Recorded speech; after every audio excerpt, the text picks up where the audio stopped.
We'll wait for her. Joseph, I want you to come right here. Yeah, come on over there. Yeah.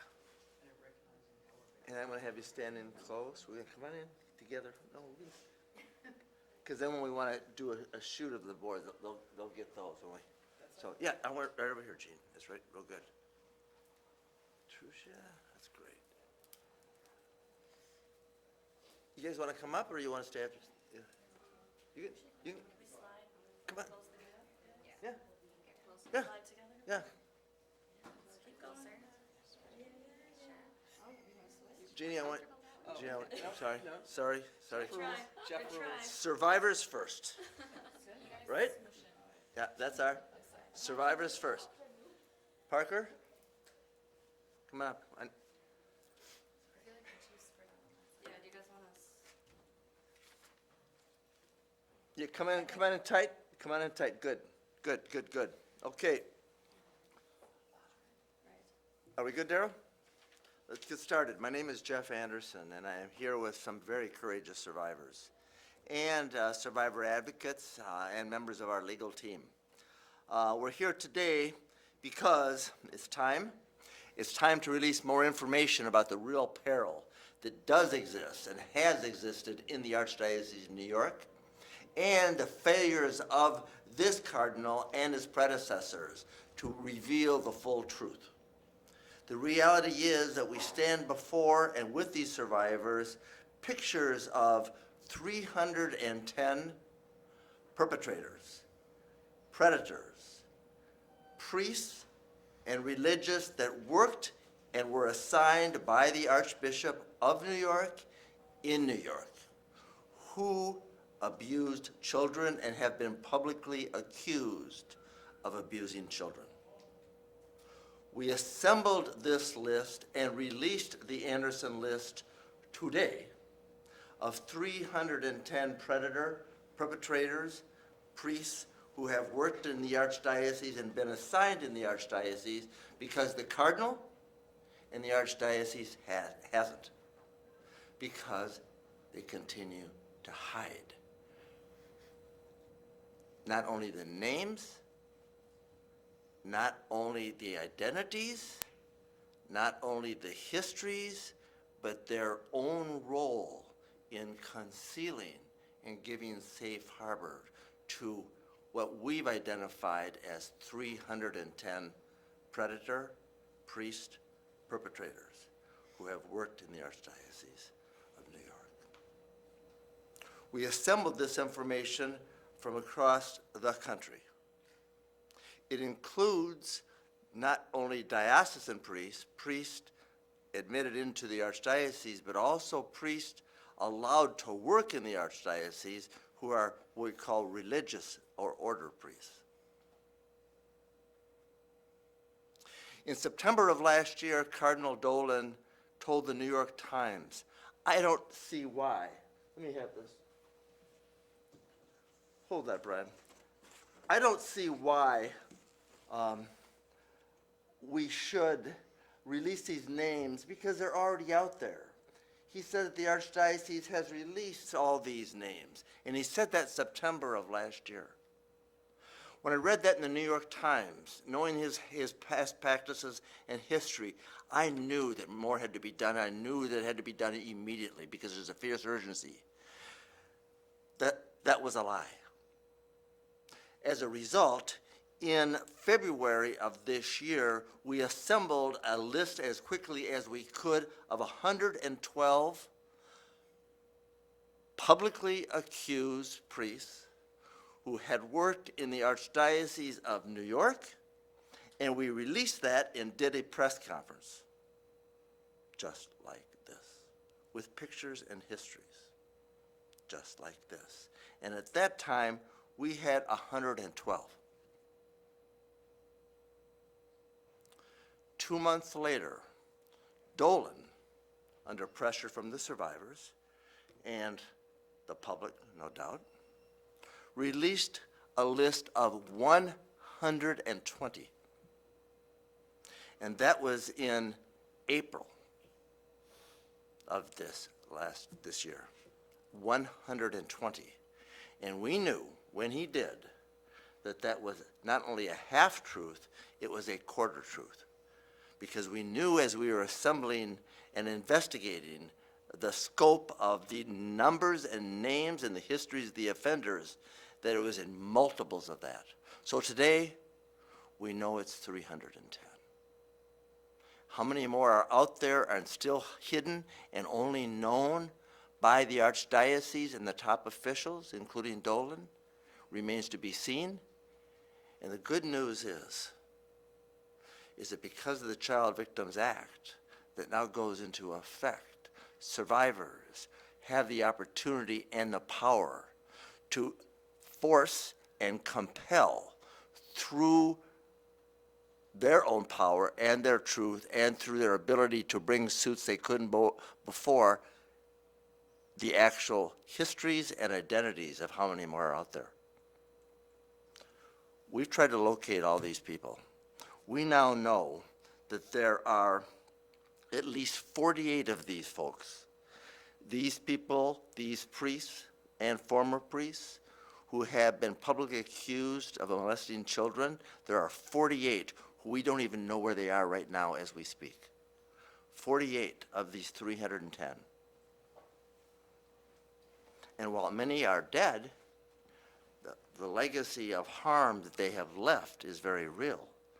And many of the survivors who remain from their histories of having been concealed and protected by the top officials are still suffering. And so, when we released the list of 112 in February, we had on that list Paddock. And Joseph Caramano, why don't you step up here? And we have in this list, where is Paddock? Right here. Monsignor John Paddock, right here. Joseph Caramano, please step up. Tell us your name and why it is you stand with us today. My name is Joseph Caramano, and I'm here today because I came forward to the Archdiocese with the story of what had happened to me while I was in high school in 2001, 2002, St. Joseph by the Sea High School. I was molested by Father Paddock. I would go to him for counseling in the setting of guidance counselor, and repeatedly that happened. So I came forward with that to the Archdiocese, expecting that he would be removed. He wasn't. I was expecting that there would be an investigation, timely. There wasn't. I was expecting that something would be done to alert the public. Hadn't been done. So I had to come forward multiple times to do this, unfortunately, multiple times, before something was done. I know of this one instance. How many more others are there? And that's why I'm here today also. And Joseph Caramano, thank you for having both come forward first to the Archdiocese, but then you came to us, and you reported to us what was done to you by Paddock. And then we learned that he was in the Upper West Side here, assigned by this Archbishop to that parish, after he made the report to the Archdiocese at Notre Dame Parish. And when we went public in February of this year with our first list, we had Paddock on it.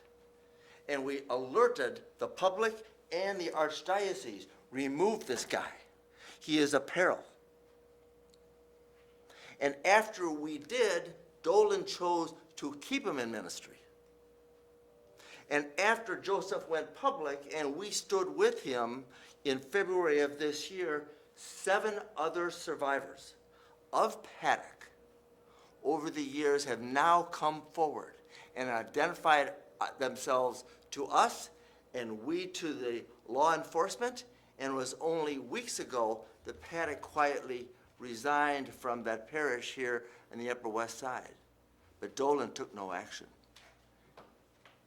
and continues to hide him and others like him. Thank you, Joseph Caramano, for having stood up for these other kids and doing something to protect them and standing with us today and having stood with us in February. Thank you, Joseph Caramano. You stay there. Jean Marin, please step up and tell us what it is that moves you today. Well, I also had a negative experience with reporting to the Archdiocese of New York, to Cardinal Dolan's office, but mine was based on abuse by a religious order brother, which many people don't realize how the dioceses rebuff people that try to report on religious orders. His name is James Vincent Haney. He was a Christian brother, or Irish Christian brother, back when I knew him.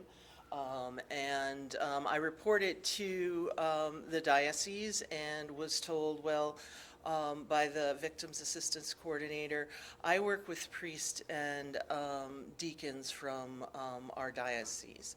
And then I was also told that, their policy, I kept persisting. I had to send reports multiple times and make multiple calls, and I finally did get a call back and a letter, and I was told that, they do encourage the religious orders to, do something.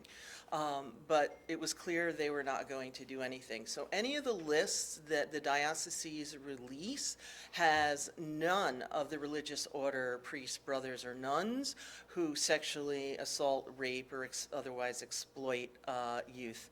And that's a major concern of mine, and I am undyingly grateful to Jeff Anderson and Associates for realizing this issue and bringing it to the forefront of part of the Catholic clergy issue with sexual assault of youth. And Jean Marin, you stood with us in February also, and at that time identified Vincent Haney as a member of the religious order, the Irish Christian Brothers, and at that time spoke to how important it was that the Archdiocese come clean with all the religious priests, nuns and deacons that they had allowed and given permission to work in the Archdiocese, and they have yet to do that. That's right, they have not done that. They rebuffed my report. My one goal at that time for reporting to the diocese was to get him away from kids, to protect future children from going through what I went through. He is still alive, and he's out there accessing Catholic youth as far as I knew at that time, as far as I know now. And there was no effort to assist in that process. They wouldn't even take my report. So when these numbers get released from the Archdiocese of New York, no cases like mine are included in them. And I experienced heinous abuse at this man's hand, as did many other boys and girls. And it occurred in multiple states and multiple places that within the Archdiocese of New York.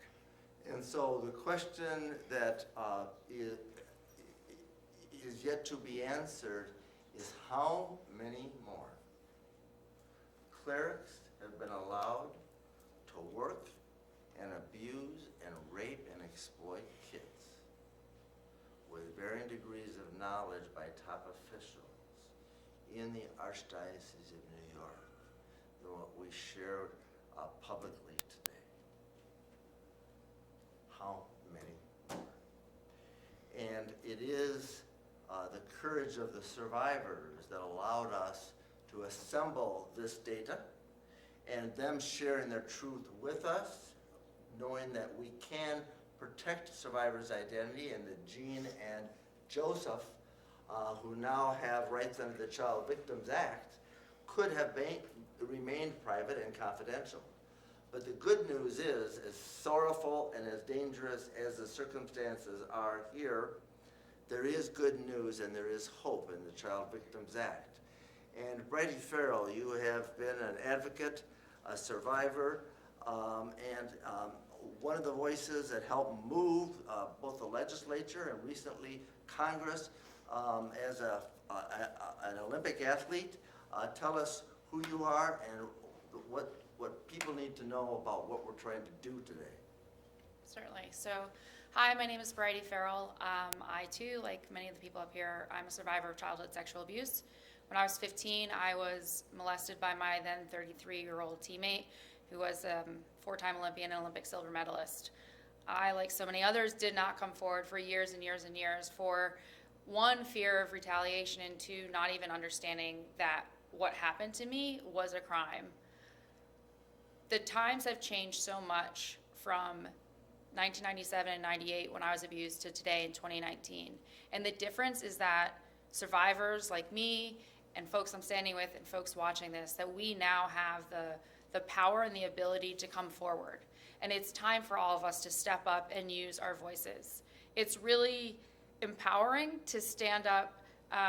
It was empowering when I came forward and I said, I was wronged by this person, and it was highlighted in the media and in my circle of speed skating. But it is a whole new ballgame when survivors can come forward and in the court of law hold people accountable who have wronged us. And when we ask survivors to come forward, we're not asking anyone to stand in front of a microphone. We're asking people to come forward to themselves in whatever way that means. And one can file a lawsuit even as a Jane or John Doe. But the point is, coming forward is healing, A, for the survivor, and most importantly, is going to help our communities tomorrow. And Brady Farrell, as a survivor and a former athlete, you worked really hard with many others to get a window passed that becomes law in New York that has never been open to the court. The courthouse doors never opened before. What does it mean to you as a survivor and to the other survivors you're urging to come forward, to know that something can now be done in a way, both privately by the survivors, but exposing the offenders and those that chose to protect them? What does it mean to you as a survivor to now have this chance that has never been allowed in New York before? To be quite honest, it's overwhelming to know that we can make a legit difference.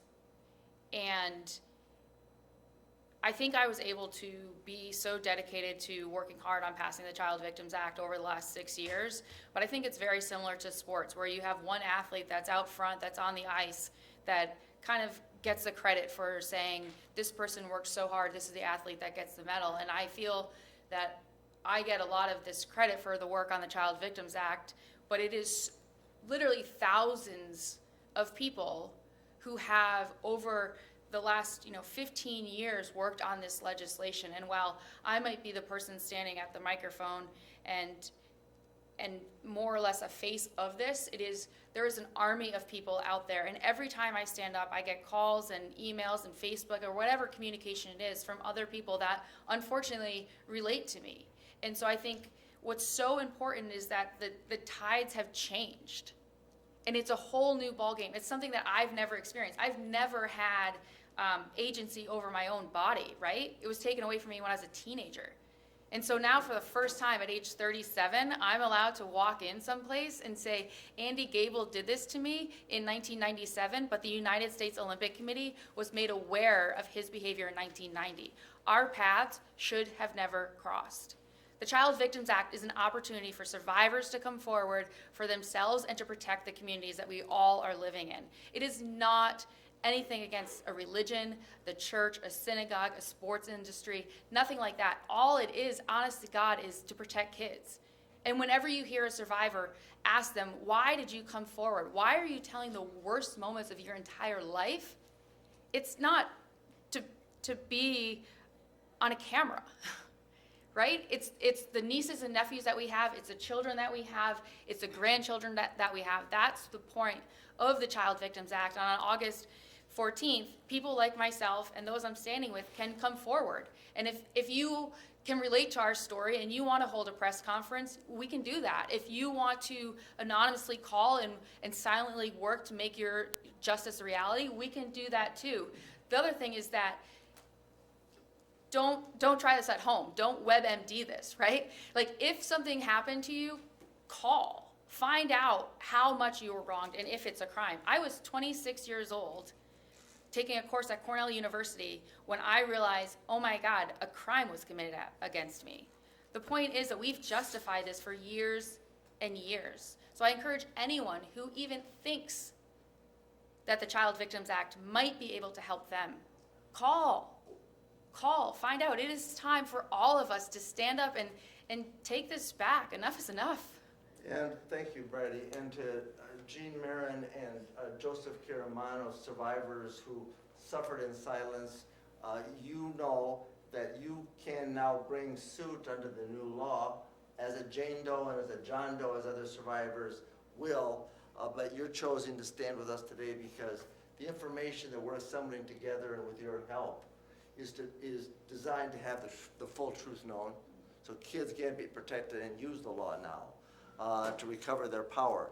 And that's why we assembled these report and released the Anderson lists today and posted it on our website at andersonadvocates.com because the truth needs to be known.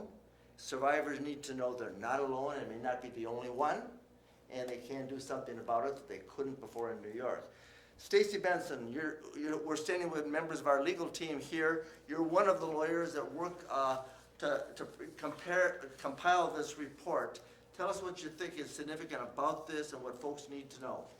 My name is Stacy Benson. I'm an attorney and advocate working with Jeff Anderson and Associates and a whole group of people that helped compile this report today. Dozens of people researched all of these perpetrators. Their names and their information comes from the official Catholic Directory, which is a book used by the Catholic Church to report to the IRS, so it's official. And also, these names came from across the country. So this wasn't just the names that Dolan put on his list.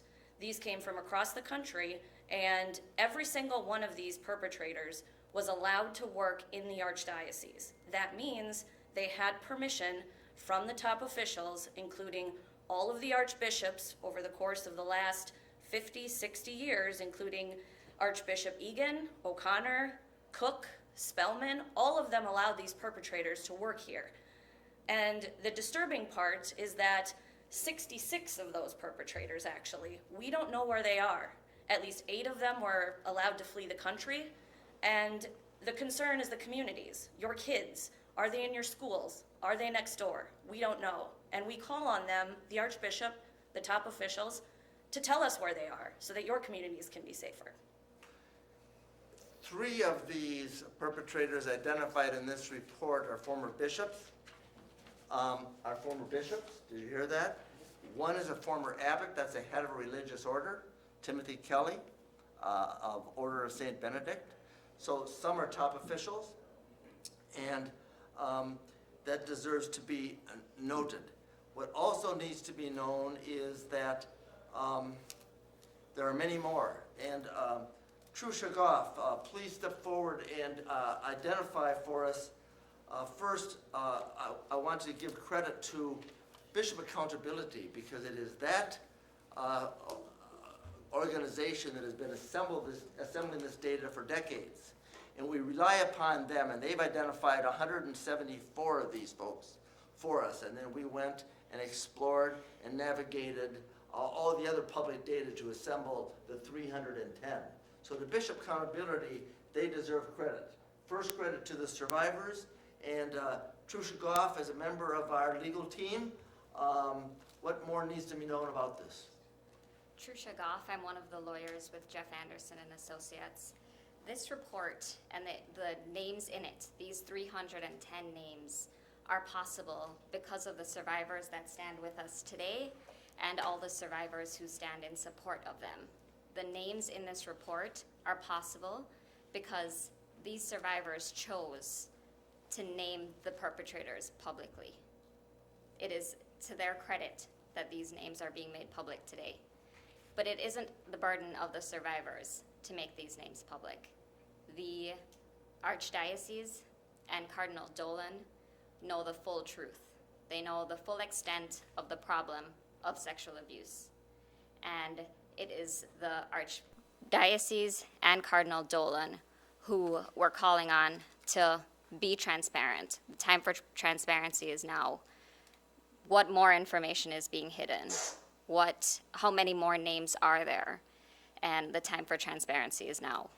So it's time, and it's time for the truth to be known, the full truth, not the half-truth. It's time for the kids to be better protected. It's time for the Archdiocese to come clean. We know they can't, we know they won't, and we know the survivors have the courage and the opportunity to force it, and we're on that path together and grateful to the survivors and every survivor that has come forward and worked with us, 99% of which remain private and confidential, and we're grateful to them, both those that stand with us and work with us every day to protect kids and reveal these painful truths. With that in mind, any questions? I want to express our gratitude to some of the legal team that stand with us today, particularly the survivors, Bishop Accountability, and all those that are dedicated to sharing these secrets and doing what we can together to protect kids. Thank you, Jeannie Marin. Thank you, Joseph. Thank you.